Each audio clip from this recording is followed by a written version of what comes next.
Bienvenue sur Au-delà de la thèse avec Papa PhD, le podcast hebdomadaire où on parle du rôle et de l'impact que les chercheurs peuvent avoir au-delà du labo. Avec moi, David Mendes.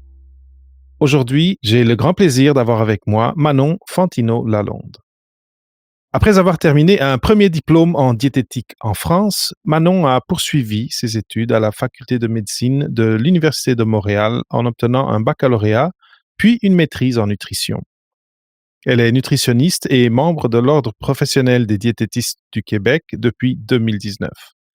Actuellement, en deuxième année de doctorat à l'Université McGill, ses recherches visent à mieux comprendre le rôle des facteurs génétiques et environnementaux sur les comportements alimentaires et le risque de maladies cardio-métaboliques.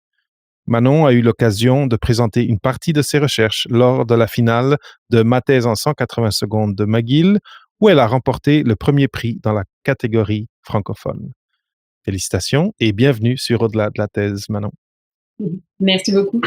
Pour ceux qui ne te connaissent pas et qui aimeraient en savoir un petit peu plus, qu'est-ce que tu ajouterais par rapport à toi, à ta personnalité, à qu'est-ce qui t'a fait, par exemple, graviter vers la nutrition? Qu'est-ce que tu ajouterais pour peindre un tableau un peu plus complet de qui est Manon Fantino-Lalonde? Oui, tout à fait. En fait, pourquoi je me suis intéressée à la nutrition? C'est parce que quand j'étais plus jeune, j'ai fait du sport en compétition et donc très vite, on nous a sensibilisés à l'impact de la nutrition sur nos performances sportives. Donc j'ai toujours eu quand même, cette envie d'en apprendre plus, sur l'association des effets de l'alimentation sur le corps humain. Donc, j'ai commencé un premier diplôme en France, à Marseille, en diététique.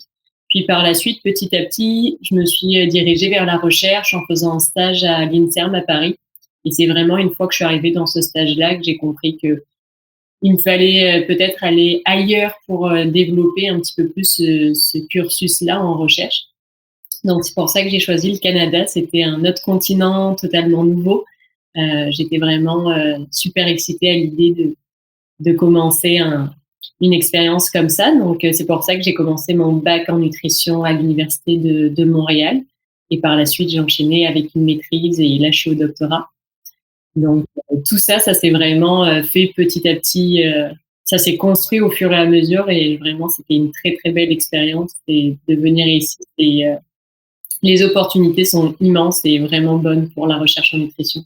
Étant donné que tu as mentionné le fait que tu faisais du sport de compétition, est-ce que tu trouves qu'il y aurait un parallèle à tracer entre certains apprentissages que tu as fait en prenant part au sport de compétition et cette troisième étape, disons, de ton parcours académique qui est le doctorat? Il y a énormément de points communs en fait. La compétition, ça m'a permis d'avoir un caractère où j'avais pas peur des échecs.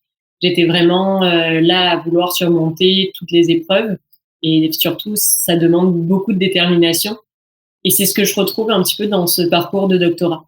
Il y a quand même beaucoup d'embûches. C'est pas un long fleuve tranquille où tout va bien. On a des hauts et des bas. Et pour arriver au bout, il faut vraiment voilà, accepter les échecs puis passer à travers ça. Donc ça, c'est vraiment quelque chose finalement que j'ai appris dans le sport de compétition qui me sert énormément aujourd'hui dans mon parcours de doctorat.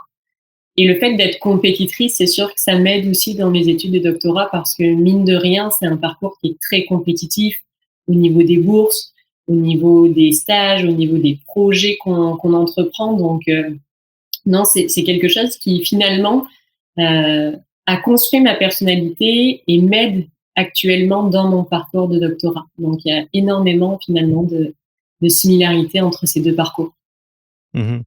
Et quand moi, j'ai jamais fait du sport de compétition, mais hem, j on peut dire que quand on fait quand on arrive à ce niveau en sport, jeune ou moins jeune, il y a des pratiques, il y a des façons de, tu parlais, une des choses que toi tu faisais, c'était faire attention à ce que tu mangeais. Mais après, dans la pratique de notre sport, on va s'entraîner, on va, travailler sur des groupes musculaires, on va, en tout cas, il y a plein de choses, qu'on met en place pour optimiser notre performance. Est-ce qu'il y aurait, quelque chose de ce côté-là pratique de travailler pour être tout le temps meilleur dans ta performance sportive, des habitudes ou des exercices ou des routines que tu pourrais partager avec ceux qui écoutent et qui peuvent être apportés dans le contexte doctorat? Voilà, moi je faisais du ski alpin, donc c'est sûr que c'est un sport qui est quand même particulier parce qu'on peut pas s'entraîner tout le temps sur les skis. Et les habitudes de vie qui étaient vraiment importantes pour ma pratique sportive, oui, c'était faire attention à mon alimentation, mais c'était aussi également faire attention à mon sommeil, faire attention également d'avoir des phases d'entraînement et de repos, parce que ça, c'est quelque chose qui est très important pour la pratique sportive. Et quelque chose qui pourrait aussi rejoindre le doctorat, c'était de travailler sur plusieurs disciplines, plusieurs points. En ski alpin, on ne travaille pas que sur les skis, on fait énormément d'endurance, de renforcement, de préparation physique pour finalement préparer un meilleur résultat. Et dans la recherche, c'est quelque chose qui est aussi un petit peu similaire. Il faut faire attention de ne pas seulement focuser sur une seule et même discipline. Surtout en nutrition, c'est très, très large et il n'y a pas qu'un facteur qui va impacter notre nutrition.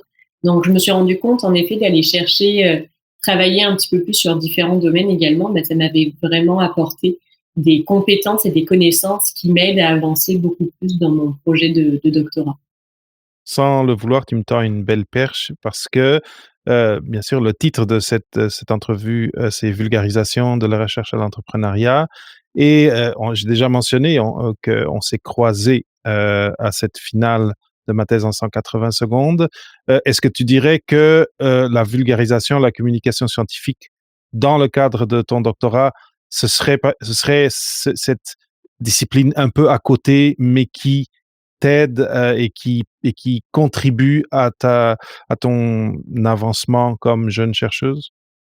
Tout à fait. Puis, en fait, ça m'apporte énormément, pas que des compétences au niveau de la vulgarisation, ça m'apporte également la possibilité d'aller discuter avec du monde extérieur du milieu académique, de parler aussi aux patients. C'est vraiment important que quand on fait une recherche, le patient puisse comprendre, surtout de la recherche clinique, le patient puisse comprendre euh, finalement, qu'est-ce qu'il va faire, c'est quoi les retombées de cette recherche-là. Donc, la vulgarisation, pour moi, elle a vraiment été une partie importante que je m'en étais pas aperçue dès le début de mes études. Et plus j'avançais, je me suis rendu compte à quel point la vulgarisation était très importante dans nos domaines, que ça soit pour nos patients, que ça soit pour les autres chercheurs qui sont pas forcément du même domaine que nous. C'était très important si on voulait faire des collaborations, d'être le plus clair possible.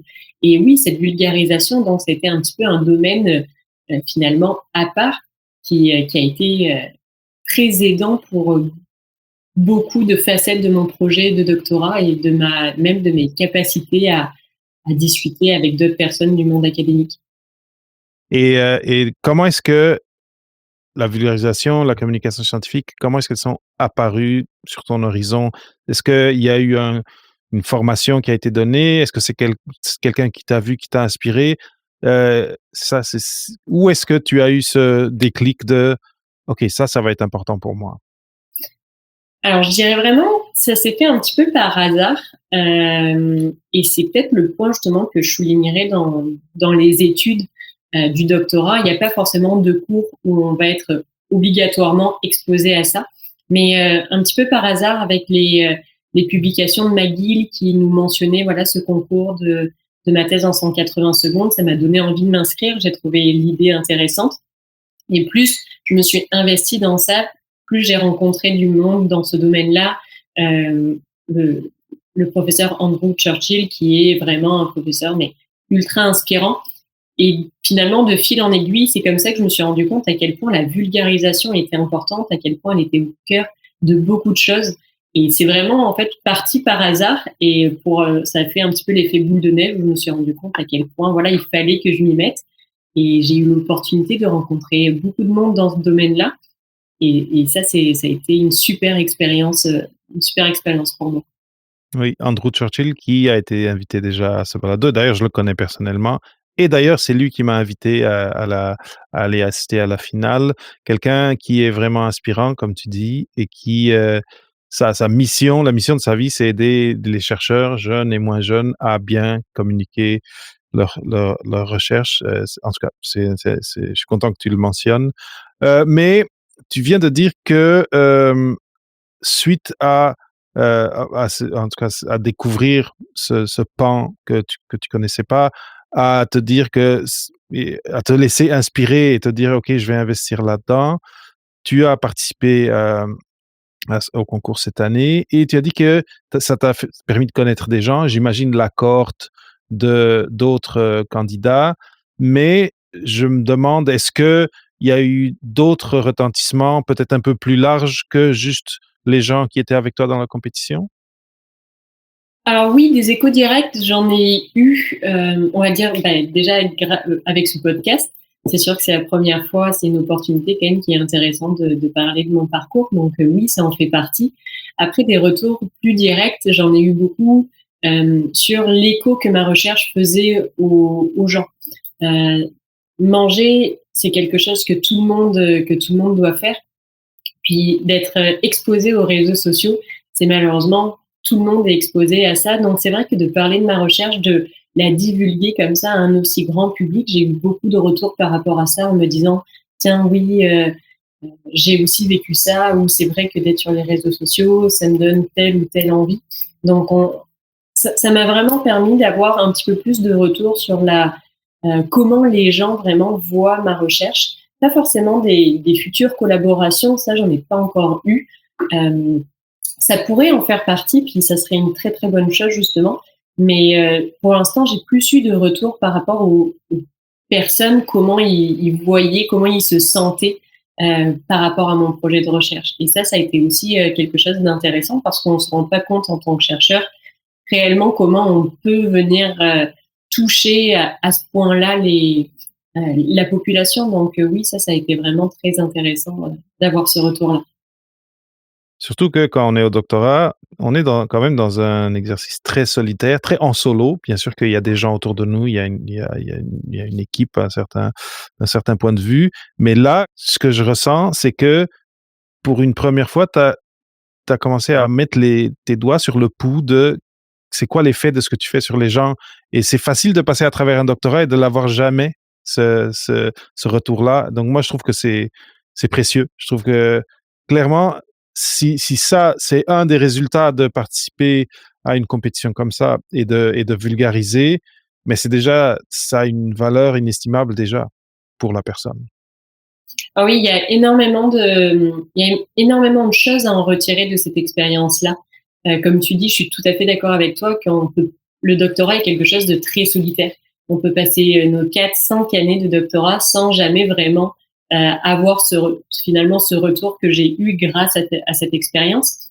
Mais en plus de ça, de faire partie finalement de ces concours de vulgarisation, ça nous pousse dans un domaine dans lequel on n'est pas forcément à l'aise en tant que chercheur ou en tant qu'étudiant au doctorat, on est beaucoup plus à l'aise d'écrire, de faire des longues et grandes demandes de subventions, mais jamais finalement de devoir faire un truc en moins de 3 minutes pour expliquer concrètement ce qu'on fait, l'impact, et d'aller chercher aussi l'intérêt du public.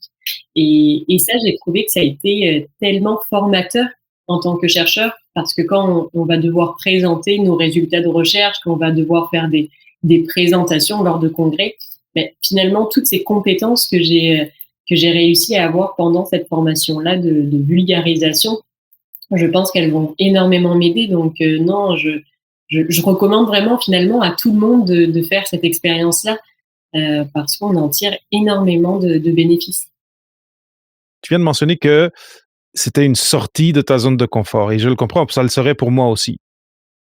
De toutes les choses que tu as pu apprendre parce qu'il y a eu de la formation avant que vous présentiez vos, thèses, c'était quoi l'aspect où tu te sentais le plus en inconfort dans toutes les choses qui ont été, là le ou les, mais, tu sais des points saillants dans la formation que tu as dit: Ça a été vraiment dur, puis je sens que c'est un muscle que je peux travailler de mieux en mieux dorénavant».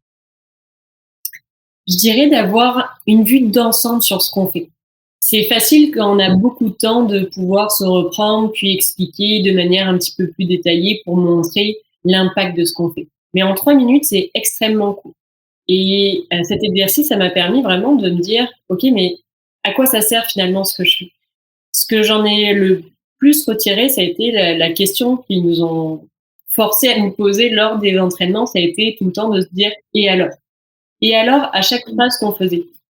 Et ça, c'est vrai que ça nous pousse à avoir une vision beaucoup plus globale et de comprendre beaucoup plus l'impact de notre recherche. Et ça, j'ai trouvé vraiment ça très dur parce que c'est tellement plus facile de rester sur quelque chose de, ben, je dirais pas de basique, mais oui, améliorer les comportements alimentaires. Oui, mais et alors? Pour qui? Pourquoi? Comment? Et toutes ces questions, finalement, ça a été un petit peu plus difficile d'aller creuser à chaque fois pour répondre à ces questions de manière super concise.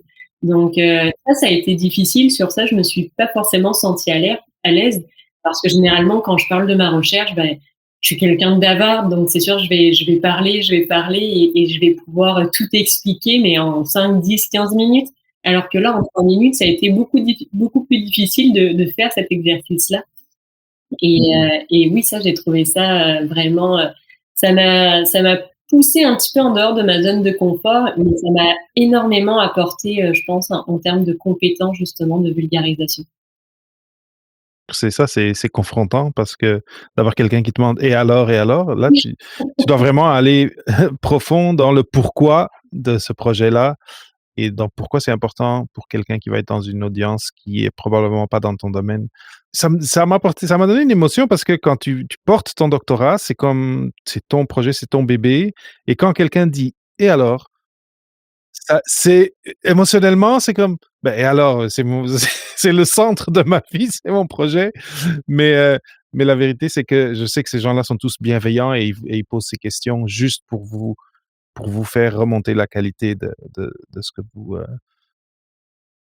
Oui, c'est vrai que ça peut être un petit peu frustrant quand on entend cette question-là, mais il y avait aucune malice derrière cette question. C'est vraiment pour nous montrer à quel point dans notre doctorat, on est, finalement, on a la tête dans le guidon, on est vraiment centré seulement sur notre méthodologie. On pense pas forcément ni aux retombées, ni à pourquoi on le fait ou c'est à quoi ça va mener. Donc non, ces questions ont été ultra pertinentes et ce qui a été surtout très révélateur, c'est que quand on nous la pose, on met du temps à réfléchir alors qu'on passe nos journées à élaborer cette étude, à élaborer vraiment toutes les facettes de notre projet. Donc c'est sûr que quand on nous pose cette question et alors que on prend quand même quelques minutes pour trouver les mots pour l'expliquer, mais c'est là où on se rend compte qu'on n'a pas forcément pensé sous tous les angles possibles. Et j'ai trouvé donc, la vulgarisation extrêmement intéressante par rapport à ça. je suis en admiration de vous tous qui passez à travers ce processus-là parce que je suis sûr que c'est quand même beaucoup de temps que vous avez investi dans vos présentations. Je le fais déjà et je vais continuer de plus en plus à le faire, à recommander aux jeunes doctorants, doctorantes qui ne le connaissent pas ou qui ont peur de se lancer, de le faire parce que je vois et j'entends dans ta voix comment c'est une expérience positive et qui pourra juste améliorer et enrichir leur parcours doctoral.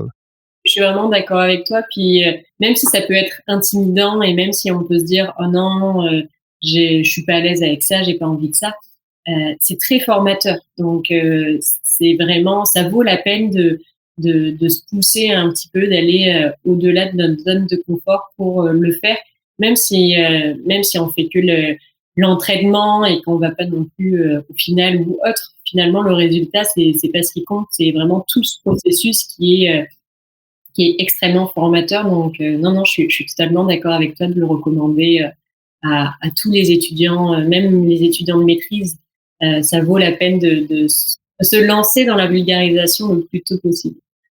Oui, et on ne sait jamais quand est-ce que on va croiser quelqu'un dans un ascenseur, sur la rue, qui va nous poser une question sur qu'est-ce qu'on fait et de pratiquer encore une fois, étant donné qu'on était dans le sport, ce groupe musculaire-là qui est de communiquer la science, de le pratiquer sur une scène je suis certain qu'il y aura des retentissements positifs, même sur votre parcours professionnel après avoir votre diplôme. Parce que, déjà, les êtres humains aiment les histoires et d'apprendre à raconter de façon concise l'histoire de qu'est-ce qu'on a fait pendant notre diplôme, ça fait que quand le moment viendra d'avoir une conversation comme ça, ça va sortir naturellement, ça va être facile à retenir parce que vous aurez pratiqué ça et vous serez pas en train de cafouiller, à chercher et puis à peut-être utiliser trop de jargon, et cetera, et cetera. Oui, oui, je pense que là, cette formation, ça m'a permis d'avoir déjà beaucoup de métaphores pour illustrer certains concepts. Donc, je suis prête pour la prochaine fois.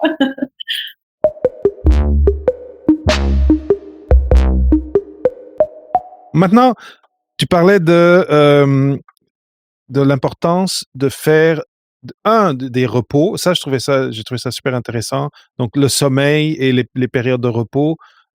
Moi, je sais, par mon expérience au doctorat, c'était souvent d'avoir ces périodes longues où il y a quelque chose qui va mal et donc tu commences à couper dans le repos, couper, couper, couper et finalement, t'es- tu vas pas résoudre le problème parce que tu as de moins en moins de capacités cognitives, etc., etc. Mais l'autre aspect, c'était de multiplier un peu le type d'activité dans lequel tu es impliqué. Et de de ton côté, en ce moment, tu as aussi une activité d'entrepreneuriat. Et ça a vraiment piqué ma curiosité quand tu m'en avais parlé parce que on le sait, quand on est au doctorat, on est très occupé. Notre temps, il faut très bien le gérer. Et je suis toujours admiratif de quelqu'un qui est, en plus de son projet doctoral, est capable d'à côté développer ou commencer à développer un projet entrepreneurial. Est-ce que tu peux nous en parler un petit peu plus? Oui, oui. Ben, alors ce projet-là, il est né finalement d'un point que j'avais soulevé en maîtrise. Lors de mon projet de maîtrise, je me suis rendu compte qu'il y avait certaines maladies qui étaient vraiment mal diagnostiquées par les médecins. Et je me suis vraiment intéressée au pourquoi et comment on pourrait aider un petit peu plus les médecins dans cette phase de diagnostic-là. Et ce qui était intéressant de voir, c'était que la recherche était très développée. Donc, les chercheurs avaient publié énormément d'articles sur un petit peu les algorithmes qui pourraient aider au diagnostic de ces maladies-là. Mais finalement, il y a très peu de médecins généralistes qui vont prendre le temps de lire la recherche, lire ces articles-là. Et c'est là où j'ai senti qu'il y avait vraiment un gros gap entre la recherche et la clinique.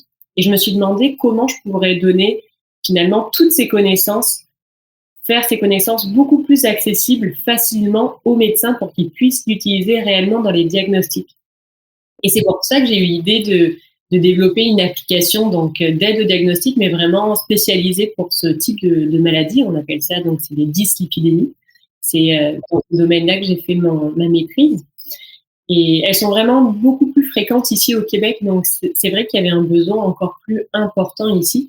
Et finalement, tout au long quand j'ai commencé mon doctorat à McGill, j'ai vu qu'il y avait énormément de support pour développer ce type de technologie, développer justement ce côté entrepreneuriat. Et ça m'a quand même intriguée parce que bah, finalement en recherche, on n'a pas cette idée, on pense à la recherche académique, c'est un petit peu l'objectif de beaucoup de personnes finalement au doctorat. Et cette voie entrepreneuriale, on n'y pense pas forcément. Et je me suis dit que ça serait peut-être une bonne idée. Donc, j'ai commencé avec les programmes Dobson de McGill. Et ça m'a vraiment montré que oui, il y avait plein de choses à faire, qu'on pouvait réellement, il y avait des opportunités à saisir. Donc, c'est à ce moment-là où je me suis dit, je vais créer mon entreprise, puis essayer de développer donc réellement ce produit-là. Et là, donc, je suis dans ce cheminement-là. Actuellement, je fais partie du programme Innovink avec l'Université de Montréal. Et voilà, encore une fois, pour revenir encore à la vulgarisation, finalement, la vulgarisation est extrêmement importante dans l'entrepreneuriat parce qu'on a besoin d'expliquer qu'est-ce qu'on fait et c'est quoi les retombées de notre projet finalement à, à diverses personnes. Et ces personnes-là vont soit investir dans notre compagnie, soit vont devenir des mentors pour nous. Donc, encore une fois, la vulgarisation a été extrêmement importante pour moi et je l'ai bien vu dans mes programmes d'entrepreneuriat. À chaque fois, les compétitions, c'était des pitchs. Il fallait pitcher notre application ou notre projet en moins de 3, 5 minutes. Et voilà, donc ça m'a fait sourire parce que les compétences que j'avais acquises pendant ce programme pour ma thèse en 180 secondes m'ont beaucoup aidé dans mon programme d'entrepreneuriat et les compétences que j'ai acquises dans l'entrepreneuriat m'ont également beaucoup aidé dans certains points de mon projet de doctorat. Et c'est pour ça que quand je disais c'est bien d'avoir plusieurs cordes à son arc, ben, au final, toutes ces compétences m'aident à améliorer l'ensemble de mon doctorat, l'ensemble de mes projets, autant personnels que professionnels. Et ça, je trouve que voilà, ça apporte encore une fois beaucoup de choses. Par contre, il faut essayer de trouver un équilibre en effet entre vie personnelle et vie professionnelle, parce qu'au doctorat, on nous demande un petit peu de savoir tout faire, donc écrire des articles, faire des conférences, avancer sur nos projets de doctorat, avancer sur des cours. Donc, c'est vrai qu'on se retrouve facilement finalement sous l'eau. Et oui, cette gestion d'emploi du temps est quand même difficile. Mais il faut essayer de trouver au maximum voilà, cet équilibre entre faire des choses différentes, des tâches différentes, tout en respectant cet équilibre vie perso, vie de travail. Est-ce que ça a été facile parce que quand on est au doctorat, on est encadré. Est-ce que ça a été facile euh, euh, c'est ça, d'embarquer dans ces projets, tu sais, avec l'acceptation ou en tout cas le support même de tes encadrants? Alors oui, j'ai la chance quand même d'avoir une directrice qui s'est montrée vraiment ouverte à ça, donc ça a été une bonne chose. Là justement, on continue à voir comment on pourrait même travailler ensemble sur ces divers projets. Mais ça a été une crainte. Je cacherai pas quand même que ça a été vraiment une crainte parce que euh, on, moi, ma crainte, ça a été que finalement mes directeurs de doctorat soient un obstacle pour mon projet personnel. Et ça, c'était quelque chose que j'avais vraiment peur. Et une fois que j'ai commencé un petit peu plus à en parler, à montrer vraiment que j'étais capable de mener les deux choses en même temps, puis que ça n'allait pas impacter mon doctorat, que c'était quand même ça mon premier focus, mais c'est sûr que ça a beaucoup aidé et ça a permis même de trouver du support dans ce projet personnel-là. Donc ça, c'est une bonne chose et c'est vrai que là aussi où j'étais chanceuse, c'est que l'université McGill, autant McGill que l'UDEM, supportent énormément leurs étudiants dans ces parcours-là. Donc je pense que si quelqu'un veut se lancer dans ça, il faut saisir cette opportunité. Je ne sais pas si c'est la même chose une fois qu'on a terminé les études, mais en tout cas, je trouve qu'il y a énormément de support, énormément de ressources disponibles pour les étudiants. Et ça a été vraiment super de voir autant de support. Mais moi, c'est sûr, ça je le dis souvent, j'ai toujours peur de trop le répéter, mais je vais le dire encore une fois, quand vous avez droit à des choses, à des services, que ce soit par exemple, l'appui à l'entrepreneuriat, que tu viens de mentionner ou que ce soit des services en santé mentale ou en tout cas de santé en général, aussi l'appui à la préparation à la carrière. Vous avez droit à plein de choses pendant que vous êtes affilié à l'université que, très souvent, le jour où vous avez votre diplôme ou dans les mois qui suivent, vous perdez ces accès-là. Donc, je recommande toujours quand on arrive, peut-être on arrive de l'étranger, essayer d'apprendre très vite tout ce qui est disponible, tout ce qu'on peut euh, utiliser comme ressources, comme service, et de les utiliser au mieux possible et de ne pas laisser passer des opportunités. Et ça, c'en est une très importante. C'est pas tout le monde qui a la fibre entrepreneuriale, mais si tu l'as et que tu es aux études graduées, profite parce que toi, tu as parlé de Dobson à McGill. Ils sont super organisés, je suis sûr. Tu viens de dire qu'ils donnent plein de support. D'ailleurs, j'aurais deux, trois questions à propos de ça. Mais quand tu sors, après, tu es juste un adulte sur le marché du travail ou un solopreneur sur le marché du travail, où là, il faut que toi, tu cherches, tu sais, de la formation, de l'appui, etc. Donc, c'est précieux. C'est précieux et il faut pas. Un, il faut s'informer, il faut un peu chercher cette information et la trouver. Et deux, ne pas manquer ces opportunités-là, parce qu'après, c'est dur d'avoir quelque chose de pareil une fois qu'on est sorti de l'université. Il y a des choses qui ressemblent, mais c'est pas exactement la même chose que d'être étudiant et en tout cas de pouvoir profiter de ces services-là. Oui, ça c'est sûr je pense qu'on n'aura jamais autant de services que finalement, maintenant quand on est étudiant et c'est vrai le paradoxe un petit peu, c'est que quand on est étudiant, heu, on se sent mal à l'aise finalement d'utiliser ces ressources en se disant: «Ben non, je suis là pour mon doc, il faut pas que je fasse autre chose, il faut vraiment que je sois concentrée sur ça».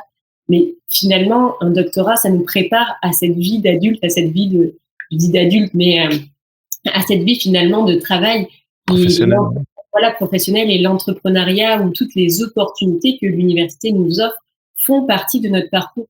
Et ça, c'est important de le garder en tête. Finalement, ça fait partie de mon parcours-là. Et je pense que c'est aussi pour ça que ma directrice s'est montrée m'a montré beaucoup de support dans ce projet-là.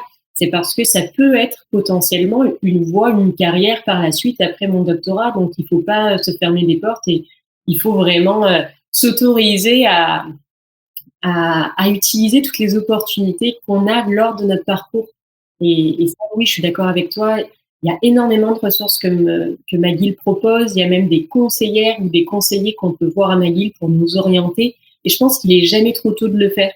Donc ça, c'est vraiment quelque chose que je recommanderais à tout le monde parce que c'est comme ça que moi, j'ai découvert les programmes Dobson et ils m'ont été énormément utiles finalement pour la suite des choses. Cela dit, comme je disais, c'est pas tout le monde qui a cette fibre entrepreneuriale, donc mais ça s'applique à toutes les ressources qui vous sont offertes une fois que vous êtes à l'université. Bien sûr, je parle ici de Montréal, de ce que je connais. J'ai été à McGill moi aussi, mais où que vous soyez. Après, je sais qu'il y a certaines, comme quand tu es alumni, ou en tout cas, quand tu as ton diplôme, il y a certaines choses que tu peux garder, que certains privilèges tu peux garder pendant un certain temps, ou il y a même certains services qui sont offerts pendant un certain temps. Mais encore une fois, il faut aller chercher, voir lesquels ils sont, puis se préparer. Et parce que moi, personnellement, j'ai pas été très stratégique, donc quand je suis passé à travers, je pense que j'ai manqué, j'ai loupé plein d'opportunités comme ça ou et en tout cas, il y a plein je veux pas aller dans mon histoire, mais j'ai l'impression que j'aurais pu profiter plus, mais ce que je fais aujourd'hui, c'est de recommander à ceux qui sont là de le faire. Maintenant, je suis très, très curieux, de quelque chose que tu as dit, c'est à McGill, il y a beaucoup d'appui à quelqu'un qui est au doctorat et qui veut, suivre un parcours ou du moins explorer un parcours entrepreneurial. Est-ce que tu peux expliquer un petit peu et en tout cas, on a encore quelques minutes. Est-ce que tu peux expliquer un petit peu en quelle forme prend cet appui-là? C'est quoi le type de service que tu as senti qui t'ont vraiment aidé à dire: «OK, je vais sauter à 2 pieds dans ce projet-là, versus parce que tu as dit que tu as eu peur un peu et tu as certains doutes. Qu'est-ce sont des arguments encore pour convaincre quelqu'un qui écoute et qui se dirait: «Ah, je suis pas sûr que c'est pour moi» ou «Je suis pas sûr si je devrais, je sais pas exactement comment ils vont me c'est quel appui je vais recevoir». Qu'est-ce que tu aurais un peu à décrire comme service ou comme appui ou comme, mentorat que tu as reçu? Bah, justement, les programmes Thomson, ils sont vraiment, ils vont englober beaucoup de choses. Déjà, le support que j'ai eu, ça a été des supports au niveau des connaissances. Moi, je m'y connaissais, 0 finalement dans l'entrepreneuriat. Je savais pas du tout par quoi commencer, comment il fallait faire, comment il fallait que je m'y prenne et ce programme-là m'a permis d'avoir quand même certaines bases, certaines notions pour regarder un petit peu le marché, pour regarder, voilà, à quoi il faut faire attention finalement quand on se lance dans l'entrepreneuriat. Donc juste d'avoir certaines bases au niveau des connaissances, déjà ça, j'ai trouvé ça très utile. Après, les programmes Thomson aussi, une grande force qu'ils ont, c'est qu'ils nous ont mis en relation avec beaucoup de personnes. Donc, ça a pu créer des liens. J'ai pu trouver aussi des mentors dans l'entrepreneuriat. Et ça, finalement, ça a une valeur, mais quasiment inestimable. Parce que l'entrepreneuriat, encore une fois, c'est un petit peu comme le doctorat. C'est un parcours qui est très solitaire. On se pose beaucoup de questions. On n'est jamais sûr de faire la bonne chose. Donc, d'avoir un entourage, d'avoir plusieurs mentors qui nous aident, qui nous supportent à différentes étapes de notre entreprise. Ça, j'ai trouvé ça extrêmement aidant. Donc, c'est pour ça qu'au début, oui, j'ai eu cette crainte-là. Et une fois que je me suis inscrite, j'ai commencé à m'inscrire dans les programmes Thomson, mais également maintenant dans le programme Innovink avec Udemy. J'ai pu réellement être encadrée, supportée dans mes décisions. On m'a beaucoup orientée justement sur, oh, ben, regarde telle ressource, telle personne peut t'aider. Et finalement, c'est cet ensemble-là de connaissances, de réseaux et d'opportunités qui m'ont permis vraiment de me dire, allez, je me lance et on verra bien ce que ça donne, mais au moins je me lance. Et ça, les deux programmes m'ont énormément aidé pour ça. Et si tu te projettes dans, tu vois, 3 ans, 5 ans, où est-ce que tu aimerais que soit que déjà, je suis sûr que tu aimerais avoir ton diplôme. Mais côté entrepreneurial, où est-ce que tu aimerais, être, par rapport à ce projet-là? C'est sûr que là, pour les prochaines années, j'aimerais vraiment aller non seulement tester, valider cliniquement mon produit, auprès des centres de recherche. Donc les programmes déjà m'ont permis certaines collaborations. Donc pour les prochaines années, j'espère vraiment d'être en mesure de l'offrir finalement, d'offrir mon application sur le marché, puis commencer à avoir les premiers retours, voir comment ça marche et cetera. Je pense déjà si juste avec ça, ça me permettrait d'avoir une très bonne idée de OK, c'est quoi que ça représente une mise en marché d'un produit, de reprendre, d'avoir le retour finalement des médecins qui l'utilisent, puis d'améliorer constamment notre application. Donc ça, c'est vraiment un des c'est ça que je vois finalement dans les prochaines années de cette application-là, de ce projet entrepreneuriat-là. Après, est-ce que je me vois travailler toute ma vie dans l'entrepreneuriat ou travailler pour une entreprise que j'ai créée moi-même? Ça, c'est encore quelque chose qui est difficile à savoir parce que c'est vrai que la recherche académique, c'est ça qui m'a toujours attirée. Par contre, je garde en tête que c'est possible en faisant de la recherche académique, de rendre accessibles nos recherches au grand public en créant voilà, des applications, en créant des entreprises comme ça. Et ça, je pense que ça peut être quelque chose qui va m'intéresser pour les 3, 5, 6 prochaines années. Oui, mais ce que j'entends dire, c'est que souvent, quand tu deviens entrepreneur, tu deviens, en tout cas entrepreneur en série, parce qu'il y a toujours un autre projet à la fin du premier. Mais en tout cas, c'est excellent. Je suis très content d'entendre combien tu as du support et, au niveau de ton encadrement, mais aussi de l'institution pour faire ça. Je trouve que juste de partager ça sur cet épisode, c'est très important. Je ne sais pas combien de doctorants, doctorantes sont conscients de ce qui est offert ou sont conscients même que leur projet doctoral pourrait devenir un projet ou une partie de leur projet doctoral pourrait devenir un projet entrepreneurial. Et je pense que d'embarquer dans cet univers-là, ça a beaucoup de potentiel pour le doctorant, la doctorante. Personnellement, il y a un côté développement personnel. On s'en va dans un monde où on est tous un peu solopreneurs. En tout cas, on est tous un peu, comment dire, le CEO de notre entreprise personnelle. Et d'avoir du réseau, d'avoir de la formation en entrepreneuriat.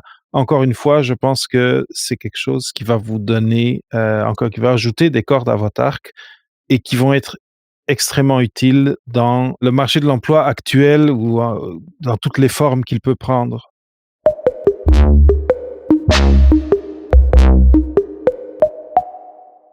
On arrive vraiment à la fin de notre conversation et à moins qu'il y ait quelque chose qu'on n'ait pas couvert, à laquelle tu penses, j'ai comme envie d'un peu résumer ce que j'ai appris aujourd'hui avec toi, Manon.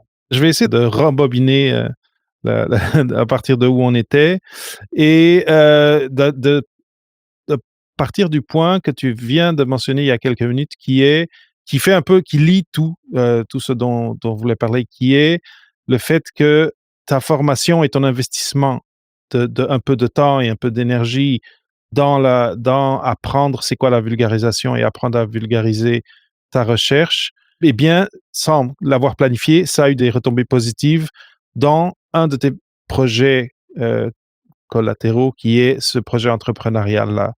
Donc, tu as découvert que ce muscle que tu avais développé avec un objectif très académique, disons quand même, mais de vulgarisation de la science pour un public plus vaste, eh bien, tu as appris à prendre ta recherche et la repenser et la repartager pour des publics très particuliers comme des experts, des gens qui éventuellement vont pouvoir être investisseurs, des gens à qui il faut que tu fasses des pitchs d'entreprise dans un contexte d'apprentissage en entrepreneuriat, et cetera. Et moi, ce que je défends et j'essaie toujours de dire, c'est que ça aura aussi un effet dans toutes les conversations d'emploi ou en tout cas en lien avec votre vie professionnelle par après. Ça peut juste apporter un certain être à l'aise à parler à quelqu'un qui est devant vous, qui veut peut-être vous offrir un emploi, mais qui n'est pas spécialiste de votre domaine et à qui en 5 minutes vous devrez expliquer qui vous êtes, c'est quoi qui vous passionne, votre trajet, qu'est-ce que vous avez fait, quelle tribulation, à travers quelle tribulation vous avez passé pour arriver où vous êtes aujourd'hui. Et de participer dans ma thèse en 180 secondes ou toute autre activité de formation en communication scientifique, moi, je le crois profondément.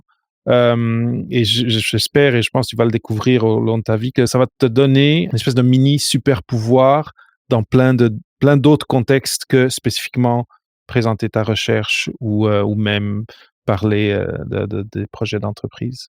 Après, si on recule un petit peu dans la conversation, j'ai vraiment aimé le parallèle qu'on a trouvé entre être sportif de compétition et être au doctorat, mais pas dans le sens de il faut foncer, foncer, foncer, mais dans le sens où il faut ménager ses efforts, ses énergies.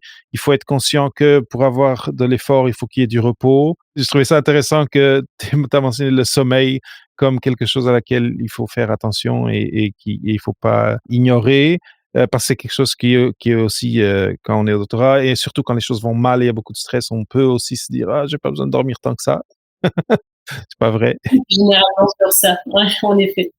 Il faut et après un peu la cerise sur le sundae comme on dit ici, c'est, que le fait de, avoir quelques activités qui sont pas votre activité centrale, disons faire votre projet de doctorat, mais qui contribuent plus directement, ou plus indirectement, ou même qui contribuent pas directement du tout. Si vous faites, je sais pas, du théâtre ou quelque chose, le jour où vous revenez au labo pour continuer à travailler, vous allez avoir rechargé vos batteries, et vous allez être plus à même de performer et de penser, d'amener une nouvelle pensée sur votre travail que de s'acharner 100% du temps sur ça et des fois de perdre la perspective. Je ne sais pas si ça résonne un peu avec ton expérience de cette conversation. Moi, c'est un peu ce qui m'est resté.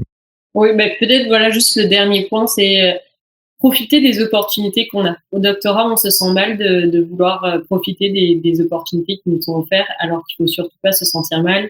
C'est peut-être la meilleure période pour le faire. Donc si à un moment on est intéressé par un programme, que ça soit de l'entrepreneuriat ou autre, s'il est offert par l'université, moi je pense que c'est vraiment une bonne chose de saisir ces opportunités-là et vraiment en profiter.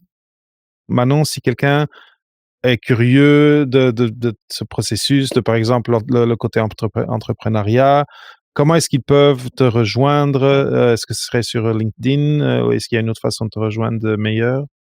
Alors non, sur LinkedIn, c'est vraiment la meilleure façon. C'est vrai que là, ça bouge pas, ça change pas, puis je regarde quand même beaucoup mes demandes ou mes messages sur ça. Donc non, je pense que la meilleure façon, ça serait sur ça. Ou alors, s'ils sont étudiants à McGill, c'est sûr que mon adresse mail, normalement, est déjà dans leur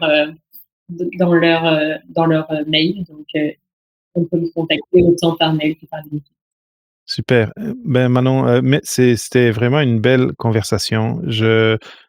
Encore une fois, je suis super content qu'on se soit croisés à ma thèse en 180 secondes et je suis très reconnaissant que tu aies pris un peu de ton temps, que je sais qu'il est déjà assez chargé, pour venir partager ton histoire et pour venir explorer toute cette question de vulgarisation, faire les liens, en fait, entre vulgarisation, recherche et entrepreneuriat avec moi ici sur Au-delà de la thèse avec Papa PhD. Merci, Manon. C'était vraiment, vraiment cool. Merci beaucoup pour l'invitation. Merci d'avoir écouté ce nouvel épisode d'Au-delà de la thèse avec Papa PhD, cette semaine avec Manon Fantino-Lalonde. Si tu apprécies le contenu que je produis semaine après semaine, tu peux contribuer à la production du balado en te rendant sur papaphd.com/paypal. Ta contribution sera énormément appréciée. Et si tu veux aider un petit peu plus, n'hésite pas à partager les épisodes qui t'inspirent avec tes collègues ou avec tes amis. Merci, je suis David Mendes. Au prochain épisode d'Au-delà de la thèse.